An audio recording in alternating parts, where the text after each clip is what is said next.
CEO हैरान रह गया जब उसने देखा कि उसकी फीमेल सबऑर्डिनेट पानी में गिरते ही एक मरमेड टेल के साथ सामने आई। उसी पल उसके मन में शक उठने लगा, क्या ये वही जलपरी हो सकती है जिसे वह सालों से ढूंढ रहा है? असल में 6 साल पहले सीईओ समंदर में डूब रहा जब एक मरमेड ने उसकी जान बचाई। उनके बीच एक छोटा सा लेकिन गहरा एनकाउंटर हुआ। विदा लेते वक्त उसने सीईओ को एक पर्ल दी और फिर बिना कोई निशान छोड़े गायब। पिछले 6 सालों से सीईओ ने उसकी तलाश कभी छोड़ी ही नहीं। उसे क्या पता था कि उसी रात वो जलपरी इंसानी दुनिया को चुपचाप छोड़ चुकी और कुछ महीनों बाद उसके बेटे को जन्म दिया। अब जब बच्चा स्कूल जाने की उम्र में पहुंच चुका था तो महिला को मजबूरी में अपनी बेस्ट फ्रेंड से मदद मांगनी पड़ी। पर उसने कभी नहीं सोचा था कि उसकी दोस्त और उसका बेटा न सिर्फ उसका दिया हुआ घर अपने कब्जे में ले लेंगे बल्कि हर बार स्कूल एडमिशन के बहाने उससे पैसे भी मांगते रहेंगे। यहाँ तक कि बच्चे के गले में जो जेड पेंडेंट था जो उसके पिता की याद में रखा गया था वो भी छीन लिया गया। महिला ने गिड़गिड़ाते हुए कहा, ये पेंडेंट बच्चे के पिता की आखिरी निशानी है, कृपया इसे लौटा दो। लेकिन उसकी दोस्त ने बेरुखी से जवाब दिया, पैसे दो तभी मिलेगा। महिला के जाने के तुरंत बाद सीईओ अपने असिस्टेंट के साथ उस घर के दरवाजे पर आ खड़ा हुआ। जब उस दोस्त को पता चला कि वही आदमी जो 6 साल पहले समुद्र में डूब रहा था वही अब सीईओ बन चुका है तो जलन से उसका चेहरा बदल गया। एक बोल्ड आइडिया उसके दिमाग में। उसने झट से बच्चे को सीईओ के सामने धकेला और कहा, ये तुम्हारा बेटा है। लेकिन जैसे ही बच्चा पास आया सीईओ को तेज छींकों का दौरा पड़ गया। असल में उसे उस महिला से एलर्जी थी, सिवाय उस एक रात के जब वह उसके बिल्कुल करीब था। फिर भी उसे कोई एलर्जिक रिएक्शन नहीं हुआ। यही सोचकर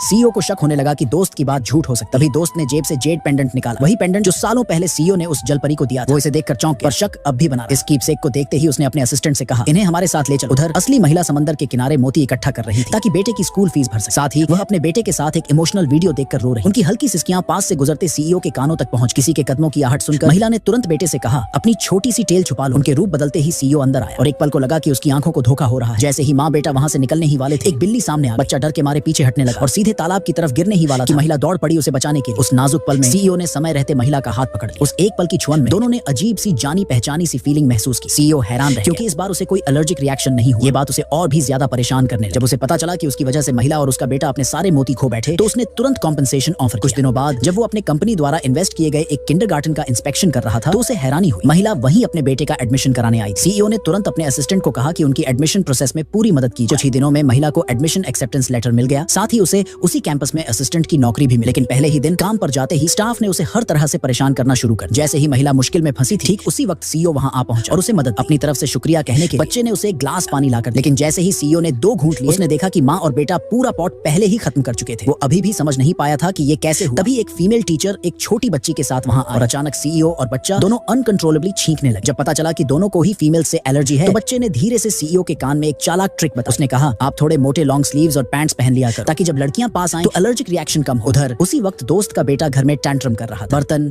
प्लेटें सब तोड़ रहा था जैसे कोई छोटा तानाशाह। हाउसकीपर ने उसे रोकने की बहुत कोशिश लेकिन कोई फायदा नहीं हुआ। वो चिल्ला रहा था, मैं इस घर का यंग मास्टर हूँ। जैसे ही वो उन मोतियों को तोड़ने ही वाला था जो सीईओ ने सालों से संभाल कर रखे थे अचानक सीईओ खुद वहां आ गया। उसने जब ये सब देखा तो उसका चेहरा गुस्से से